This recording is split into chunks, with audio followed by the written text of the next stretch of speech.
We're back. It's Tommy D, the one and only, the nonprofit sector connector, coming at you 2 flights up from where the coffee machine is, in my kitchen, just below the roof, in my attic, baby. I'm in the attic. If you're looking for me, gang, that's where I am, at the top of the house, just below the roof. I do this every Friday morning and have been doing it for a bunch of weeks in a row. I mean, I think this is the 205th or 206th episode of this show, which is super incredibly awesome. I just said to my guest, Becky Rossman, I wasn't going to say incredible and I wasn't going to say unbelievable, because those are kind of silly words.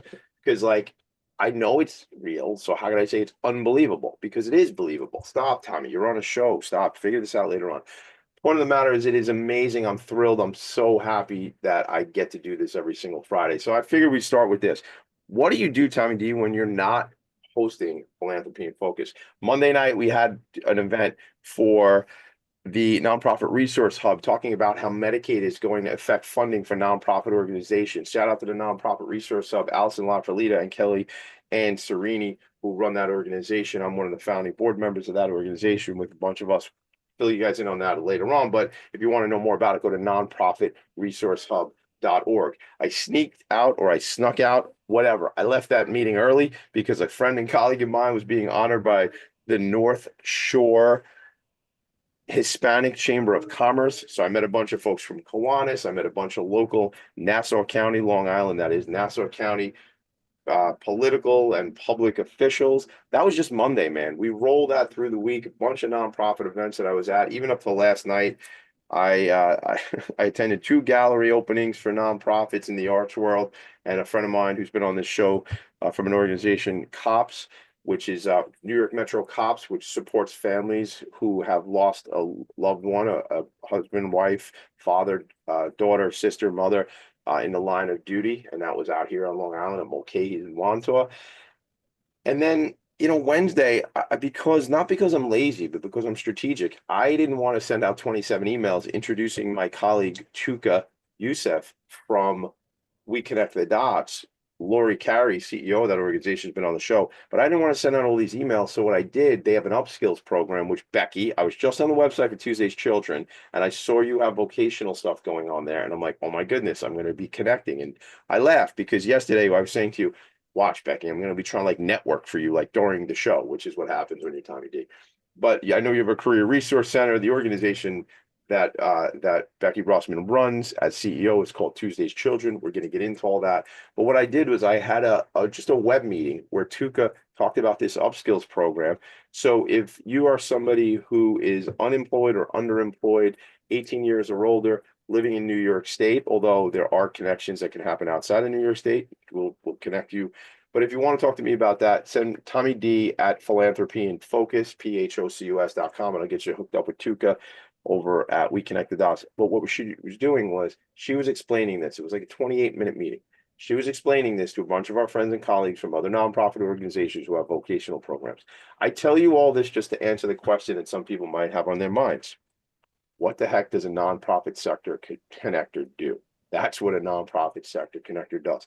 I'm blessed with relationships and opportunities that I get to bring people together. So I believe 2 + 2 does not equal 4 when you're talking about networking math. It's some kind of exponential, infinite number. I always say, well, what's the ripple effect of that? I believe the ripple effect of these things are infinite, because if somebody gets into an upskills program and is able to now provide better for their family, right? Maybe now that family situation changes, and now their younger family members, their situation changes, and the trajectory changes of that, and on and on and on. And that's what it is. I sound like that Energizer bunny, He keeps going and going and going. Some of you are like, what are you talking about?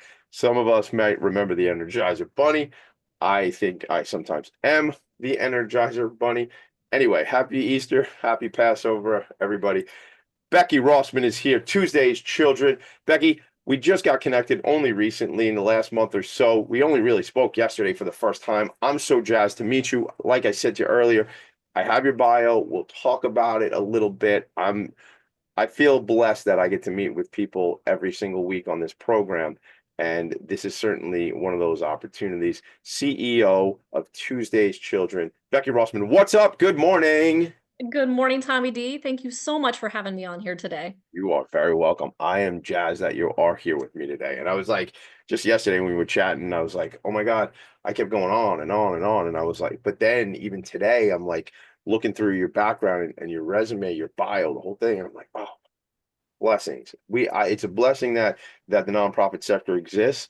There's a campaign going on here on Long Island around nonprofits, and really, I can't go into it all, but the Nonprofit Resource Hub is doing some research, and just from the perspective of, could you imagine, okay, close your eyes and imagine the world without the nonprofit sector. Come on now. That's just nuts. There's so much that the sector does. Story for another day. We're going to speak specifically about Becky, your background, and this incredibly important, I said it again, incredible, this very important organization, Tuesday's Children, which, familial wise, I have certainly connections growing up here on Long Island to that. The day, for those of us in New York, that morning, Tuesday, September 11th, 2001, it was a beautiful sunny morning, man. It was just a beautiful morning. I'll never forget. I mean, I'm 47 now, so that I was like 21 years old that morning. My uncle Joe Graziano, New York City fireman, he's with us, but so many are not. And we'll never forget. We have to remember that. That was something we said, never forget. And I used to drive around in a little red sports car, and I had a flag that was on my antenna. And as long as, remember, we all had flags. There was flags everywhere. There's, American flags we had everywhere. So we'll get into the organization. We'll get into some memories. Becky, I want to hear your story. I always say, what drew you to the nonprofit sector? Why, what drew you to service? We're going to speak specifically about service, like you and I chatting out earlier in the virtual green room. But I want to know your story. I want to know about you, please.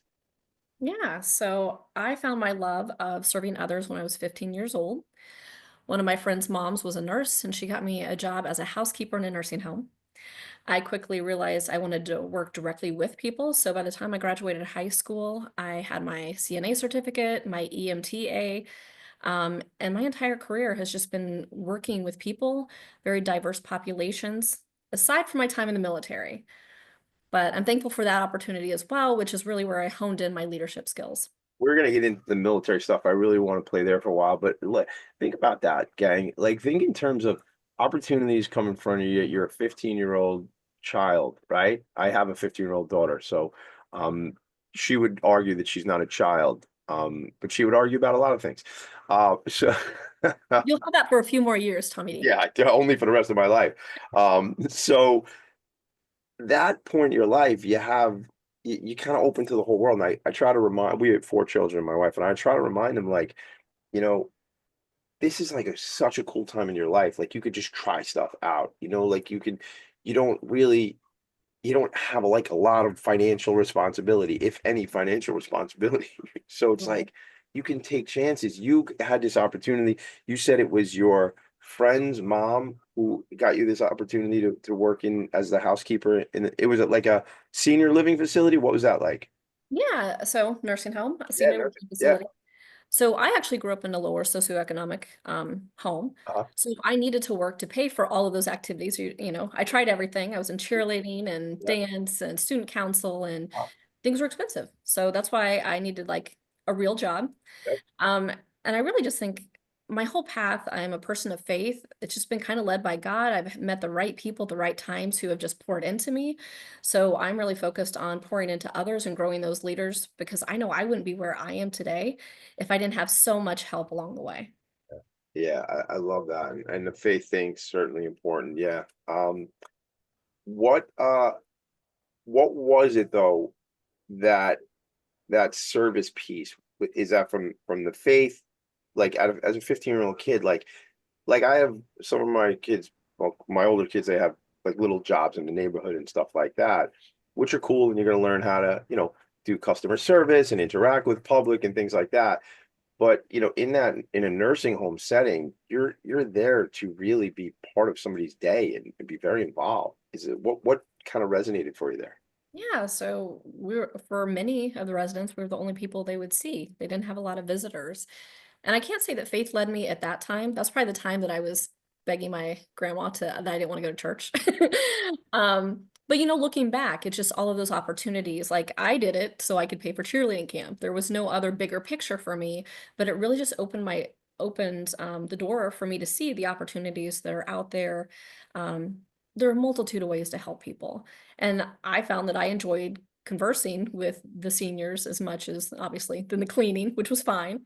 But I just really wanted to have a bigger part in caring and serving them. Yeah, I love that because I really have said for many years that I think in this country, at least, because I don't think they do it the same way in other countries. Unfortunately, at times we don't value our seniors and our older folks. And I have a friend of mine who, as you were talking about your EMT and all these things, and I have a friend of mine who's been on the show. His name is Fred Skanga, and Fred is the executive director of the Long Island State Veterans Home, which is here on Long Island. It's in the name, everybody. And these homes were this is different from the VA. And President Abraham Lincoln had created the Long Island State Veteran Home system. Fred's story, I can't wait to connect you guys there. He goes again, he's networking. But like I because his story is so similar. As a young person, he was involved as an EMT and so involved at such a like a young age, like crazy young age. Like he was, I don't remember the statistics because it's you and me talking right now. It's not about Fred, but it was just this such a cool opportunity to hear how his trajectory of his education went and his commitment and his service. So I want to get into this piece of you serving in the Army Reserves, things like that. Was How does that happen? Like in the sense of how does it happen? Meaning, do you come from a military family? Is that something you've always sort of said, I want to be involved there? How did you get into that?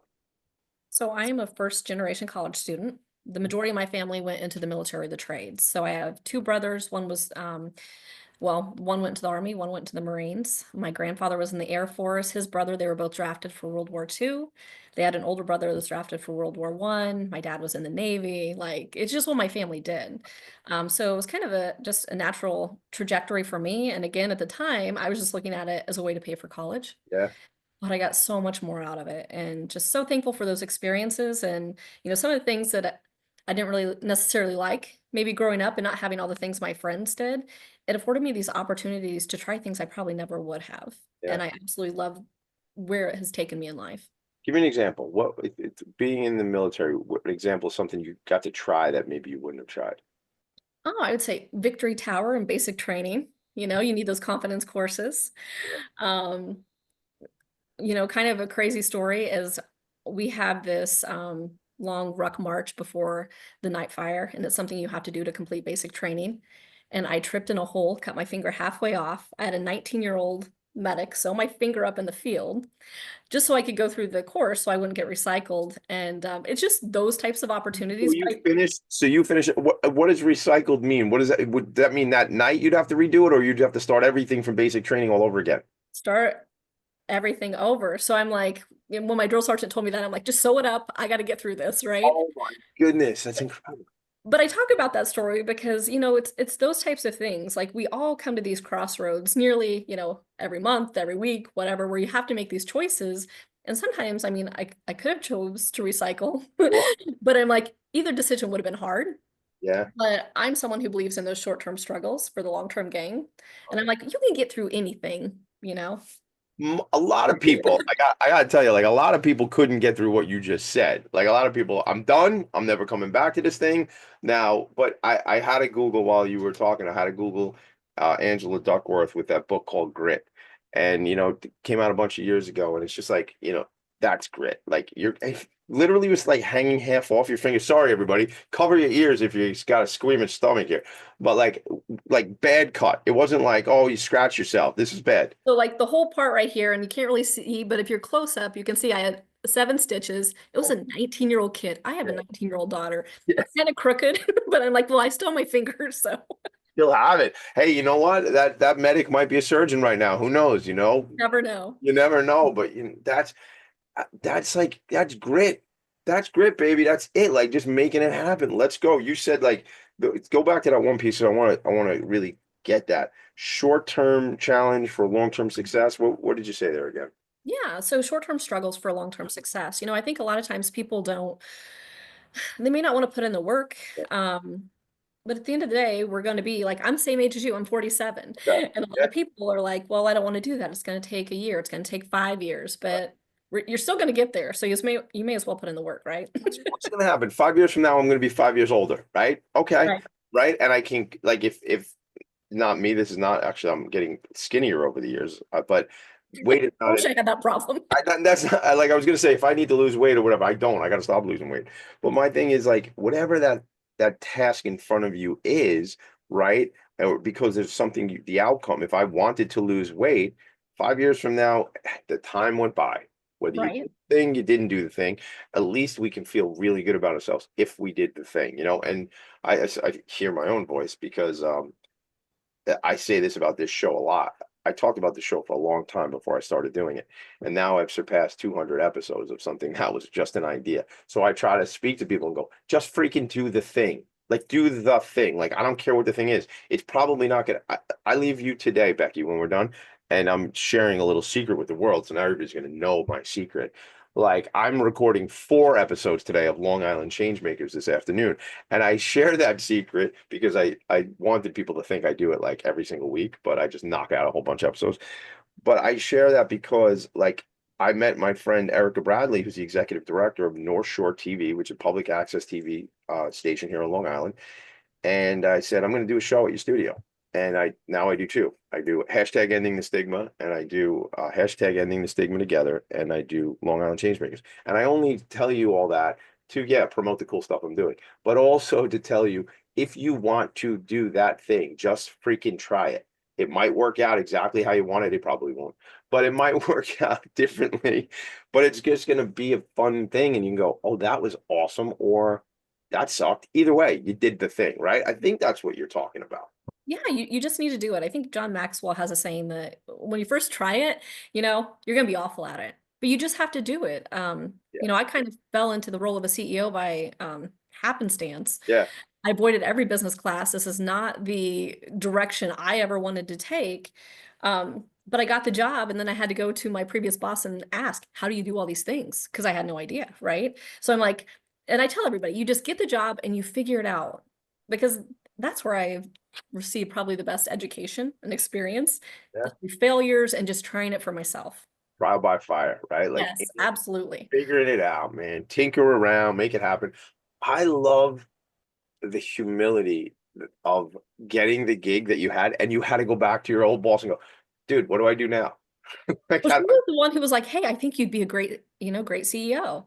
So I get the job and I'm like, how do you read a P&L? Which is really important if you're a CNO, yeah, yeah, right? yeah, So yeah, yeah, pretty important. Profit and loss, pretty important stuff, you know? So definitely, or you get a really good CFO. No, of course you need to know that stuff, gang. Yes, that's very, very important. So we're taking a quick break. We come back. I want to hear, after your military service, or if we want to share more stories about military service, we can. I mean, what I looked up too, hold on, I gotta find my notes because I said I wasn't gonna. You're a mechanic? yes. What is So before diesel the break? mechanic. What a diesel mechanic? Yeah. So I was an all-wheel mechanic, a Yeah. 63 whiskey. So I worked on everything from a Humvee to a 5-ton to a Hemet. All right, pause right there. Gang, my friend Becky Rossman is a diesel mechanic. Now you have to come back after the break. We'll be right back. More to come. Thank you. Are you a conscious co creator? Are you on a quest to raise your vibration and your consciousness? I'm Sam Leibowitz, your conscious consultant, and on my show, The Conscious Consultant Hour Awakening Humanity, we will touch upon all these topics and more. Listen live at our new time on Thursdays at 12 noon Eastern Time. That's the Conscious Consultant Hour Awakening Humanity, Thursdays, 12 noon on talkradio.nyc. Are you a high-achieving, growth-oriented leader? Are you interested in developing your authentic leadership while creating a healthy, inclusive workplace? Hi, I'm Dr. Mira Brancu, host of The Hard Skills on talkradio.nyc at 5 p.m. Eastern on Tuesdays, where we discuss how leaders develop the hard skills needed to make a greater impact. We interview experts, have live coaching, and tackle these challenges. Listen to The Hard Skills on Tuesday at 5 p.m. Eastern on talkradio.nyc. You're listening to Talk Radio NYC. Uplift, educate, empower.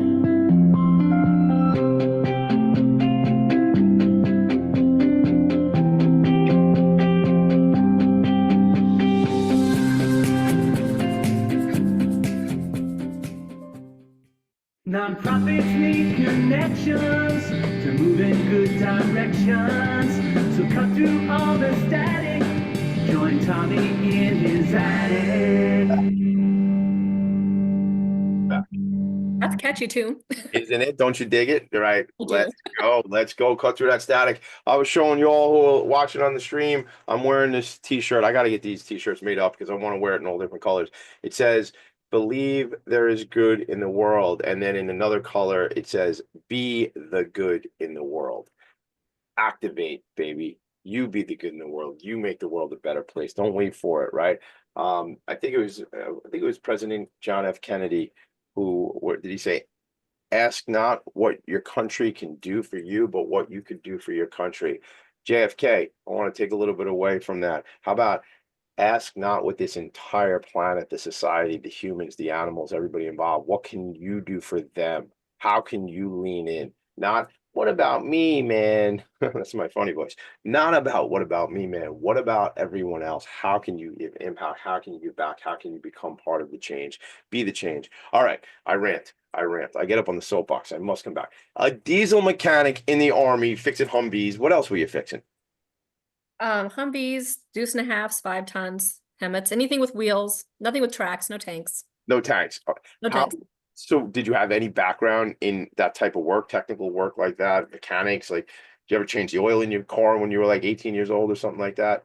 I don't Well, I even, like holding the flashlight for my stepdad when he did it. yeah, sure. I don't even think I did that. I'll tell you a funny story. So when that stuff would go on, like at my house, my dad would be doing things, and my younger brother would help him do different things around the house. And I was very uninvolved in those things. And but the funny story my dad likes to tell is he said all the years we when I was growing up, we lived together. He said we never had a television stolen. And the point of his joke would then be because my son Thomas was always watching it. Okay, everybody, womp womp. That's a dad joke, and I'm a dad, so But, yep. but he for my whole life. So I didn't even hold the flashlight for my dad when he was changing the oil. Like you helped your stepdad at least. I didn't even know where it was. It wasn't I couldn't find the flashlight. So let's. How do you end up in the Army and become a diesel mechanic? Like, how's that happen? Oh, that was peer pressure. So I told you I come from a family of military, but my best friend in high school, she joined the Army Reserves around the same time I was going to. And she's like, hey, I signed up for this. You should too. Okay. That's how I went down that path because mechanics was actually my lowest score in the ASVAB. Okay. So they wait. I missed something. Was she enlisting with you as well, or Right. Yeah, she went in about 3 months before me. So okay. that was my plan as well, but I wasn't sure what job I wanted, what MOS. Yeah, So, yeah, that's so cool. That's real. I think it's something if you can help me. I is my own naivete, but like years ago, I realized that the majority of folks who serve our country in our military, all the forces, are not in a combat zone, are not in correct. so there's I think and you might know this number better than me, but it's like I think it's less than 15% of folks are actually in a combat zone. There's so many more, whether it be you mentioned the medic before, whether it be people in administrative roles, JAG, obviously like you're talking about mechanics, food service. There's so much that goes on in our military. Oh, absolutely. So it's like, the civilian jobs. I did read recently where since the global war on terror, since 9/11, we are seeing a lot of issues with military children, not just who are families of the fallen who've lost a parent, but they have a lot of issues because the deployments are a lot longer and a lot more frequent. But to your point, it is a smaller majority Yeah. or, minority that is serving in combat areas. Yeah. Well, and I also, again, I've never served. I'm not a veteran, but I know and meet through my relationships with the nonprofits and things like that. I mean, many veterans. And if you've served this country, you have served this country, and this country owes you certain things. It's not a right. There should be, in my opinion, again, I'm putting this out there, right? I'm just putting this out there. It's one man's opinion who's never served in a military situation.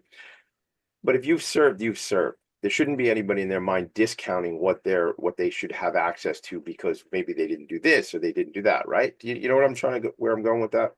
No, I agree. I Yeah, agree. I think we could do better by our veterans in yeah, the country. I yeah, go to the VA. I'm blessed. I'm in a really great area now that has great VA, but I wasn't before. So, yeah. you know, Yeah, there's a lot to be done. We did a couple of years ago in July. I had all 5 Fridays. That July happened to have 5 Fridays, and every episode was about an organization here in the New York area that's serving veterans in different ways. Yeah, one day you ever go sailing? no. So we have an organization. I'm very close friends with these guys. It's called Sail Ahead, and they take veterans sailing. And I hooked them up with my friend who is on the board of the yacht club near where I'm at. And 3 years in a row now, we've gone sailing with veterans out here. It's just there's so many great organizations doing work. But we got to talk about your great I organization. love how you connect people. All I do. It's all I do. It's my whole world. It's so fun. Let's get into when you come out of the military, and was it right away you were going to be in the nonprofit sector? Yeah, so I was in the nonprofit sector before, Okay. and then when I got out, I was a residential director for people with mental illnesses and developmental disabilities. Ran 5 group homes in Peoria. And then I was also going to Bradley, kind of a non-traditional student because I did the military first. And that's when 9/11 happened and I got activated for a year. So we were talking beforehand, and it's like that was like just a no-brainer, right? Like that was what our, especially folks who were already in the military, not to mention, I don't know the statistics, but so many people enlisted right after that. There was just the patriotism, right? And I'd been in for 6 years already. So you do 8 years in the reserve. So 6 years are active, 2 years are inactive, where you can get called up in times of war. So in May of 2001, I went into the inactive ready reserve or individual ready reserve. And then my ex-husband and I both got called out at the same time. And we get back to the unit and we realized no one else from the IRR is there. And we found out that they forgot to file our paperwork. But at that time, they realized it was their mistake. So they give us the option, do you want to go or do you want to stay? And we're like, let's drop everything. Let's, leave our jobs. I unenrolled from Bradley and we were gone within 2 weeks. And Backfilling for the 528 Special Ops down in Fort Bragg. this is before you had children. This is before children, right? Is that? Yeah, before children. So we had a cat and a dog. So that was the hardest thing is we had to find friends who would take them. Yeah, yeah, we know about it. I got my guy Cheeto is around here somewhere. He's our rescue dog, so I know sometimes we have to find a place to put him when we're traveling too. I get that, but that certainly that sacrifice you did change your life. You took again. There goes the service piece again, right? Well, you remember right after 9/11, I mean, there's nothing we could have done that would have been more important than, going with our unit. And at that time, it was such, I hate to use a word, but unprecedented. So usually when you get orders, you know where you're going and for how long, but our orders were what was known as open-ended. We didn't know where we would be going and we didn't know for how long. Thank you for your service, and thank you for all the servicemen and women around this country who have put their lives on the line and continue to do so each and every day. We appreciate you, not just on Veterans Day, gang, every day. Really, we must. And I can't get on my soapbox because we just don't have the time, and I left it downstairs. But but the thing, young people go, "What is he talk? What's his soapbox, man? Like, what's he talking about?" See, that's me asking kids, what's that mean? What's that Yeah. mean? Oh my God. You know what? We'll have to talk later because I took a screenshot of something. It was on Instagram or somewhere else. And it was like explaining the language. So my kids are 15, 14, 12, and 10.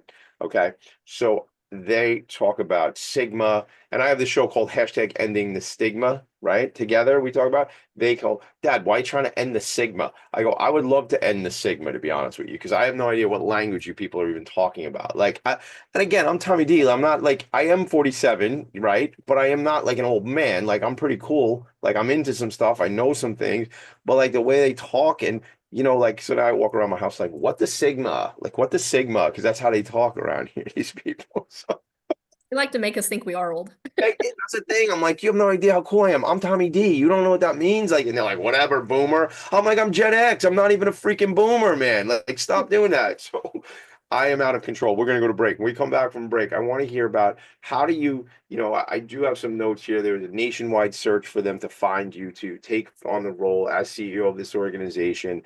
So I want to hear about like how that happens when you get tapped and you hear that this organization is looking for a leader. And what did that mean for you, where you were at the time, and how you sort of made this decision, and then we'll get into the programs and all that stuff. How's that sound, Becky Rossman? Sounds great. All right, we'll be right back. Philanthropy in Focus. Hey everybody, it's Tommy D, the nonprofit sector connector, coming at you from my attic. Each week here on talkradio.nyc, I host the program Philanthropy in Focus. Nonprofits impact us each and every day, and it's my focus to help them amplify their message and tell their story. Listen each week at 10 a.m. Eastern Standard Time until 11 a.m. Eastern Standard Time, right here on talkradio.nyc. Hi, I'm Linda Marsanico. The A Train to Sedona is a memoir about my journey to love and compassion. It's also the name of my new broadcast on Wednesdays at 12 noon. When we are spiritual, we embrace possibilities and ideas, which strengthen our mind, body, spirit, health, and wisdom. On the A Train to Sedona broadcast, I plan to interview guests who embrace these expansive practices. Join us on Wednesdays at 12 noon on Talk Radio New York City. You're listening to Talk Radio NYC at www.talkradio.nyc. Now broadcasting 24 hours a day.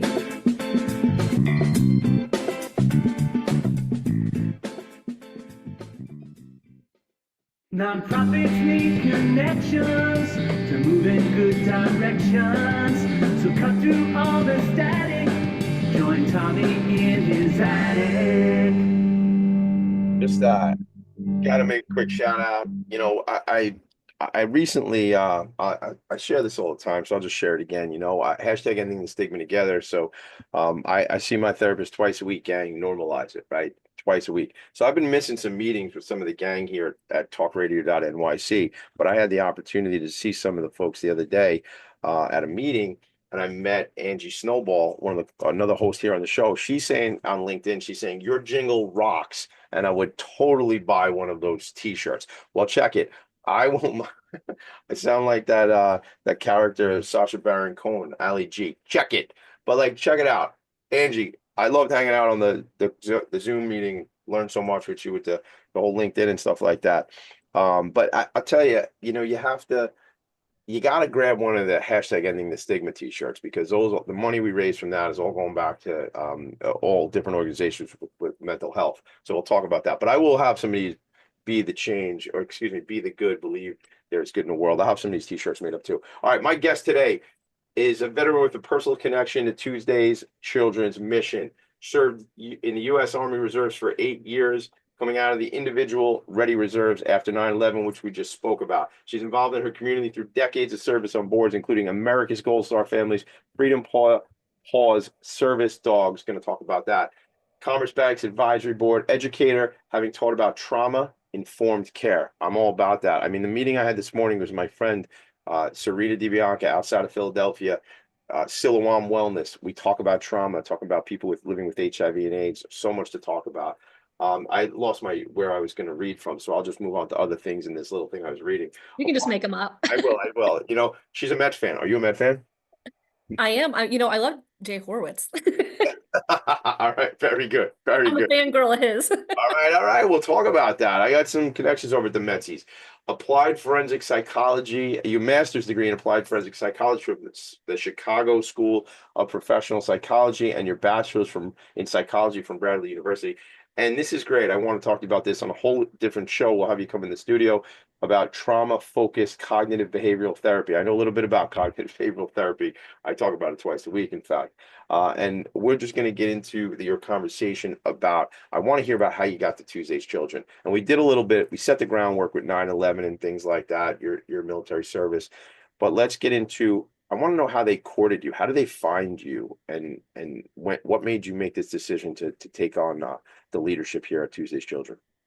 Well, to be honest, Tommy, I wasn't even looking for a new job. Mhm. My best friend, Roberta English, she reached out to me and said, I was looking at jobs for someone else, and I saw Tuesday's Children, and it just screams Becky Rossman. Really? And I think it was just my 18 years as a CEO in nonprofits. I have worked with trauma, kids that were sexually abused, a lot of poverty issues, and then with homicides, with victims and perpetrators of gun violence.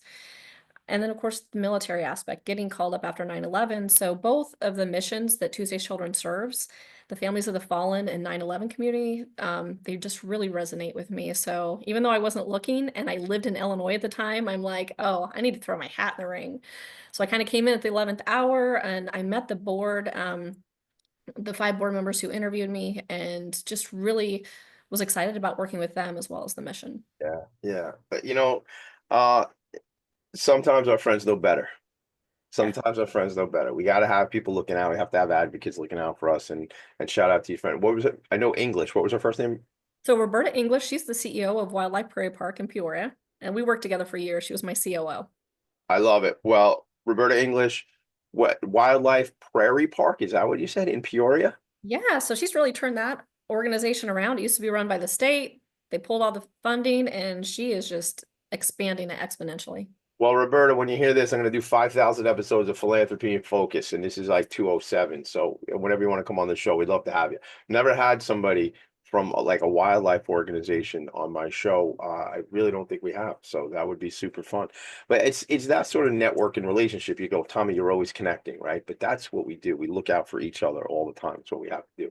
Let's talk about the gun violence thing. I have to get you to meet my friend Linda Beagle Schulman, Scott J. Beagle Memorial Foundation.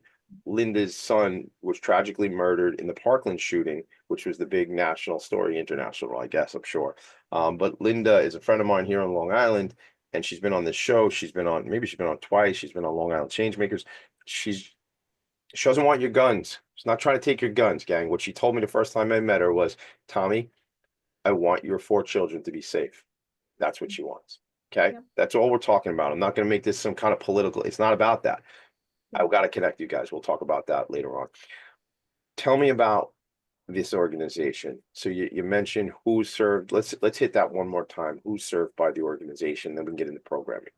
Yeah, so we serve the 9/11 community and families of the fallen. So initially, Tuesday's Children was started with an 18-year mission to get children who lost a parent on 9/11 to adulthood. Now, obviously, we're years later, but we were finding that there's still a lot of needs in the 9/11 community, which are very closely related to what we're seeing with families of the fallen. We expanded our mission about 10 years ago to include the military side for post 9/11. Um, there was a realization that, as we talked about already, that a lot of people joined the military after 9/11. So we want to make sure we were serving both populations. They kind of have they have a similar loss. And we're taking the foundation that we learned with 9/11 and expanding it, but things are a little bit different within that community. Yeah. So it's just so interesting how life happens. Last night I mentioned at the front end of this show that I was at an event for New York Metro Cops for my friend Trish Mullen, who's been on the show. And trauma it's everywhere, right? It's ubiquitous. We all have it to different extremes, different levels and things like that. But the loss of somebody, certainly either serving our country or in the line of duty, I mean, it's tragic. It's just tragic. It absolutely is. I mentioned earlier having mentors, and I have mentors throughout my entire life, even here at Tuesday's Children, which I could go on about my powerhouse of a board. Hopefully Yeah. we have time to talk about that. But I met Ryan, and I feel bad. His name escapes me. I'm going to connect you with him. He works at home base. He has his PhD. Doing a show. We're not networking, Becky. We're trying to do it like a talk show right now. And you want to network? What are you doing? I want to network. So I can't say enough about Ryan. He lost his dad on 9/11, and he has just been able to really put the pieces together for me, like explaining why we have some families who really don't want to talk about 9/11 anymore. They're like, I want to move on. And then we have some families that, are really stuck in trauma. And how can we meet people where they are, right? And he has done so much research on the trauma behind 9/11 and how the collective grief has impacted some individual grief. And then there's a lot of information. I don't want to blunder it, but a lot of talking about false hope. So I came from Peoria, Illinois, where Peoria had Charles Chip Chan, who lost his life on 9/11. So same age as us. He was early 20s, working for Cantor Fitzgerald. Yeah. But I remember the stories of even after, we went to Fort Bragg, the false hope of they were trying to locate his body. Maybe he was still alive, and how that really impacted the younger generation who lost their parents. So depending on what those stories are, but I know I'm getting into connections, but I really want to connect you with Ryan because Ryan works at home base where he does stuff more so for the veterans, but we're looking at partnering where we can maybe help our 9/11 community as well. We're all about collaboration over competition. So I also want you to connect me with the upskills person. So even though it's right. free resources. Wasn't that perfect? Like I thought of that only looking at Yes. like the website this morning. It came to me. I'm like, oh my God. But I didn't know you then. Like I didn't like, you know what I mean? We were Yeah, all, absolutely. but we hadn't gotten to this point, and it's okay. We just do it on Monday or Tuesday next week. It's no big deal, man. So Yeah, we just have such a limited staff, and one organization can't be everything to everyone. So right now we're really focusing on expanding our network. We may serve the same population, but we have different services. So like I'm making referrals I just refer people to America's Gold Star families for scholarships. I mean, we're all in this together, and there's enough trauma to go around. yeah, I laugh because there's plenty of it.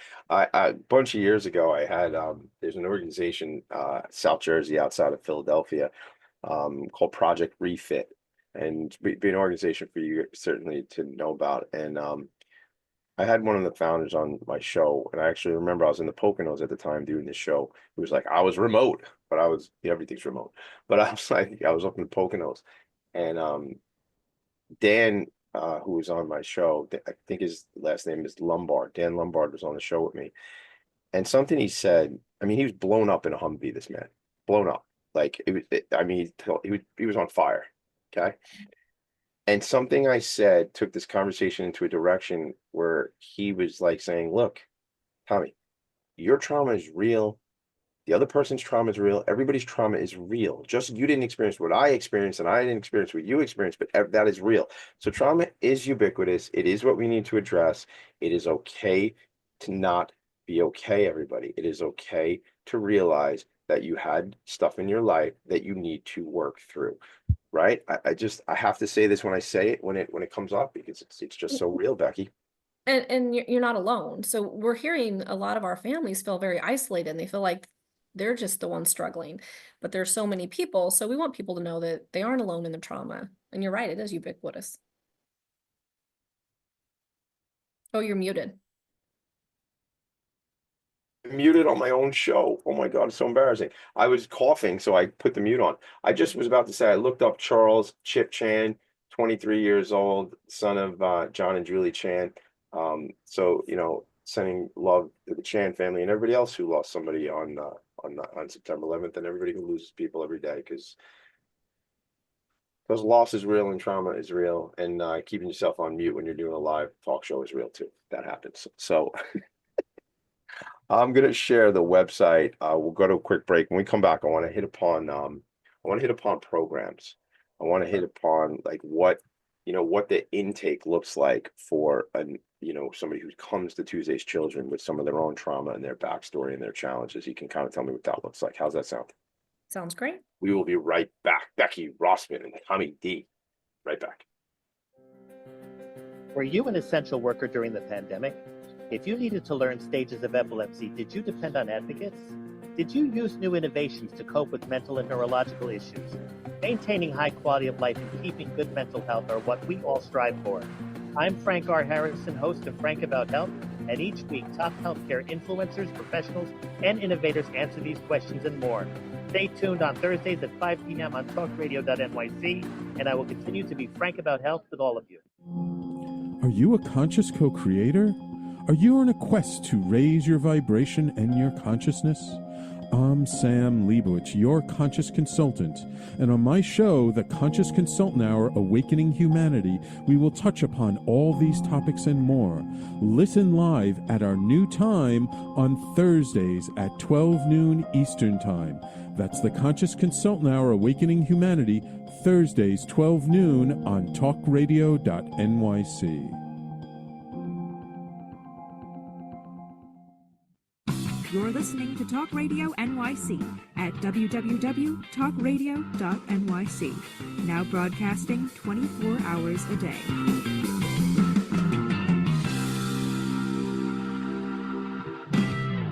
Nonprofits need connections to move in good directions. So cut through all the static. Join Tommy in his attic. Becky, the theme song says nonprofits need connections to move in the right direction. So anybody who gets cranky that I'm networking in the middle of my show live, they probably shouldn't be listening to the show. I mean, this is what it's in the freaking song, everybody. I see family programs, adult programs. Gang, the website is tuesdayschildren.org, tuesdayschildren.org. Family programs, adult programs, Career Resource Center, which is that little thing that prompted me about the Upskills program. Shout out to Tuka Youssef, my friend and colleague, and Lori Carey over at We Connect the Dots, which if there wasn't an organization called We Connect the Dots, I would have invented one. Youth mentoring, community resilience, and then obviously one of my faves, mental health and wellness. So let's get to that. How does somebody connect with the organization? Are they referred to the organization? Like, what does that look like? So a lot of the people who come in for services are referred by other organizations or other family members. We have a resource navigator. We just created that position last May, and she helped, I want to say, the numbers just keep climbing, but over 400 people so far. And she does a lot of external referrals as well as internal. As I talked about, we have a very small, limited staff, so we can't do everything. So we make referrals, and most of the families on average need 5 separate referrals when they come to see us. Wow. So kind of the same in, the regular world with United Way. So we're seeing those. And then Abigail's our resource navigator, and she just kind of lets people know the services we have internally.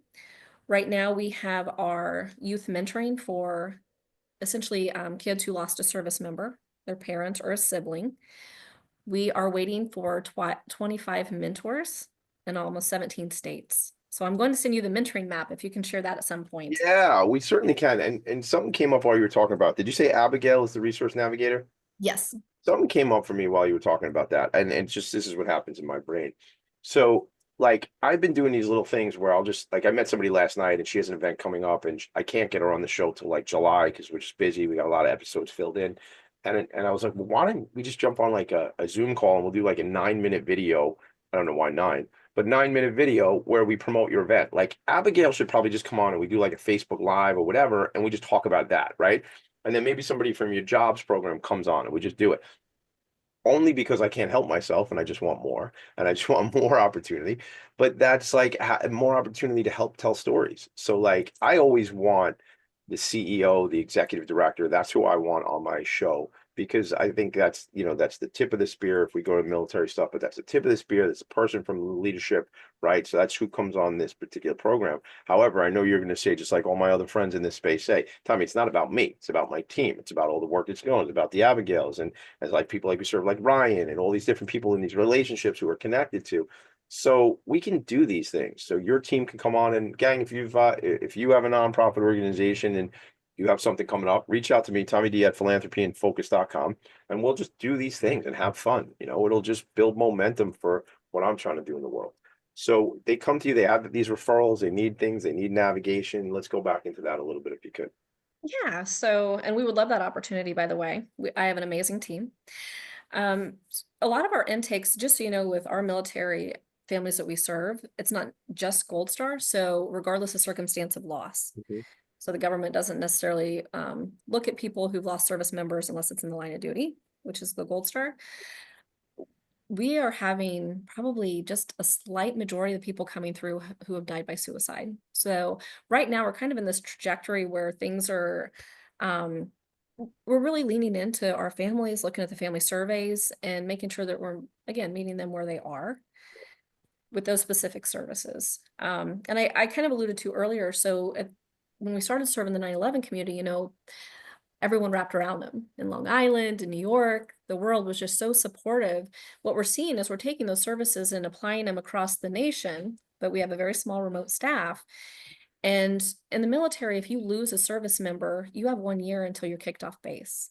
So essentially, they lose all of their natural support connections. Let me stop you to get that context, meaning the family. So family just gives people like what paradigm that is. Folks live on base as a family unit, right? Okay. Yeah, so they're living on base, and if they lose their service member, then they have a year. So the kids have to move schools, they lose their teachers, they lose their friends. You know, the surviving parent typically loses their supportive, their authentic network. So that's a really hard barrier that we're trying to work through. But we're seeing barriers still within both 9/11 and the families of the fallen. So we're kind of changing some of our programs. How we did career mentoring for 9/11 is a little bit different. So 40% of families of the fallen are below poverty line. And losing the breadwinner, it really compounds their financial issues as well as mental health. But for both populations, especially for 9/11 responders, we're seeing a lot of financial concerns as well. I'm sure you saw the pullback with a lot of the federal funds on just healthcare and other ridiculous things. But, you know, now they have these, you know, issues from health-related illnesses due to 9/11, and they're raising families and they need some financial help. So the top two things we're seeing from our families, and we're really leaning in to figure out what is the best way to serve them and fill gaps that aren't met by other organizations, are mental health and financial. Yeah. Yeah, which if you took a Venn diagram, those circles might be like right on top of each other, you know, with Yeah. but you know, the need, you know, one, I don't know which is the tail wagging the dog, but mental health and financial need and just I mean And then yeah, a lot of the surviving, you know, parents or spouses are having a hard time because they really don't even have time to process their grief. They're worried about the grief of their children, but they're also worried about getting food on the table. yeah, So financial often takes precedence over the mental health, well, which can have long-term effects on the entire family. 100% it does. Yeah. And you know, I was talking to a friend of mine who's he's certainly a Long Island change maker, big dog, Jeff Reynolds out here on Long Island, runs Family and Children's Association. And I was looking back in an episode we did a couple weeks ago on it was either on I sneaked him into the studio and had him do 2 episodes. He did hashtag ending the stigma together with me, and he did Long Island Changemakers, and he's just such an icon on this island. And you know, he said, Tommy, one of the challenges, I tell you that he did both shows because I don't remember which show he said this on, but it was just like getting access to mental health services is not like I need mental health services now. And how about, well, we could maybe get to you know, so we today's we're in April of 2025, let's just say, and they go, yeah, we can get you in on June 1st, or what that's 8 weeks from now. Like I need to see someone now, right? And so that whole thing needs to be rejiggered. It's just we need mental health services on demand in this country, on this planet, with this entire race of human beings. We need to do that. That's what we have to do, right? Yeah, it's a national issue, and I kind of have kind of a success story that goes along with that. Yeah. So we are partnering closely with Cohen Clinic to try to get our families into mental health services. Because to your point, the wait is so long. And I was talking to a mom. She has 2 daughters, and her oldest daughter was having suicidal ideation, which is fairly common. They lost their dad. Yeah. He died by suicide, service member. And it took her almost a year to get into a psychiatrist to get the right medication. And now she's in counseling, and the family's doing really well because they got the services they need. And when I talked to the mom right before Christmas, she said that this is the first Christmas in 6 years they're actually celebrating since she lost her husband and their father, because they're all in a better mental health space.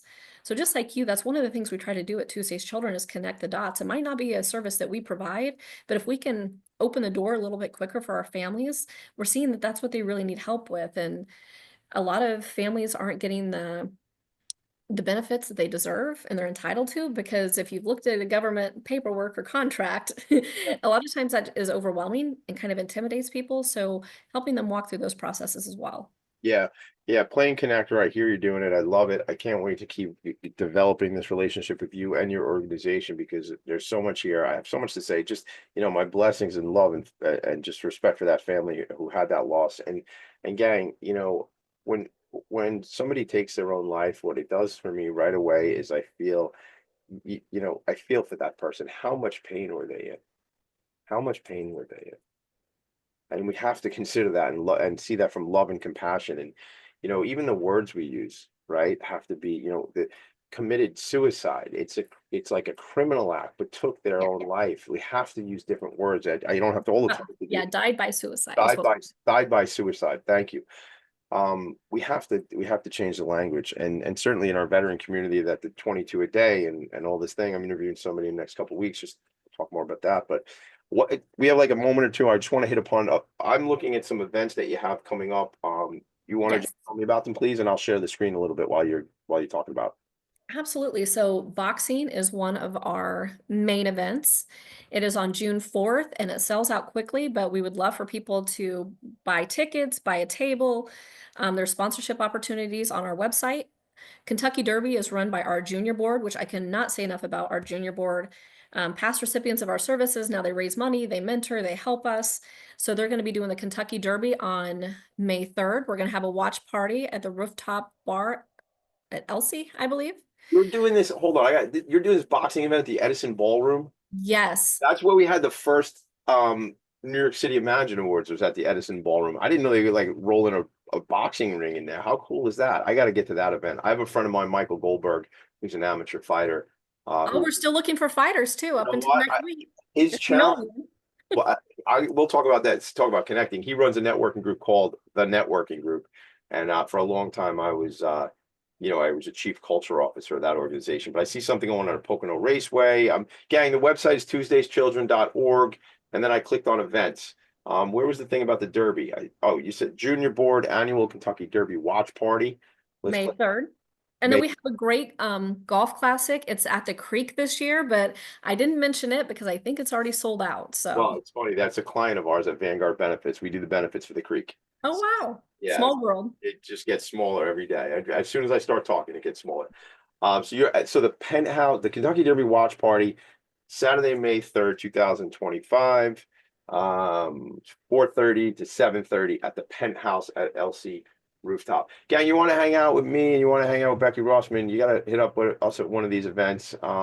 Go to the website, check it out. The junior board. I love to hear junior board, young people getting involved, making the world a better place. Be the good, right? Be the good. You can lead. They're our legacy. You know what? That's it, right? They are your legacy. Yeah. The young people. Yep. Yeah. I love that. Again, from a 15-year-old kid working in a nursing home, right? You knew service from a family of veterans, from family of military service. You know how important our young people are. I believe the children are our future. Teach them well and let them lead the way. He's closing the show with a song. He's unbelievable, multi-talented Tommy D. Becky Rossman, it was an absolute blast hanging out with you this morning. Thanks for being on my show. Anything you want to leave them with before we go? Just thank you so much, and visit our website. We would love your support, and we're also looking for mentors. I love it. They're looking for mentors. You're going to send me that information. Maybe, you know what? We'll do a quick video about the mentors, with the quick video about navigation, and we'll put all that stuff out on social media. Thanks for being here. Thanks for being my friend. Everybody make it a great day. I got to go. I'll see you next Friday. Bye. Thank you. Bye.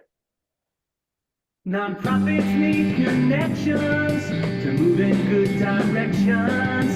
So cut through all the static. Join Tommy in his attic.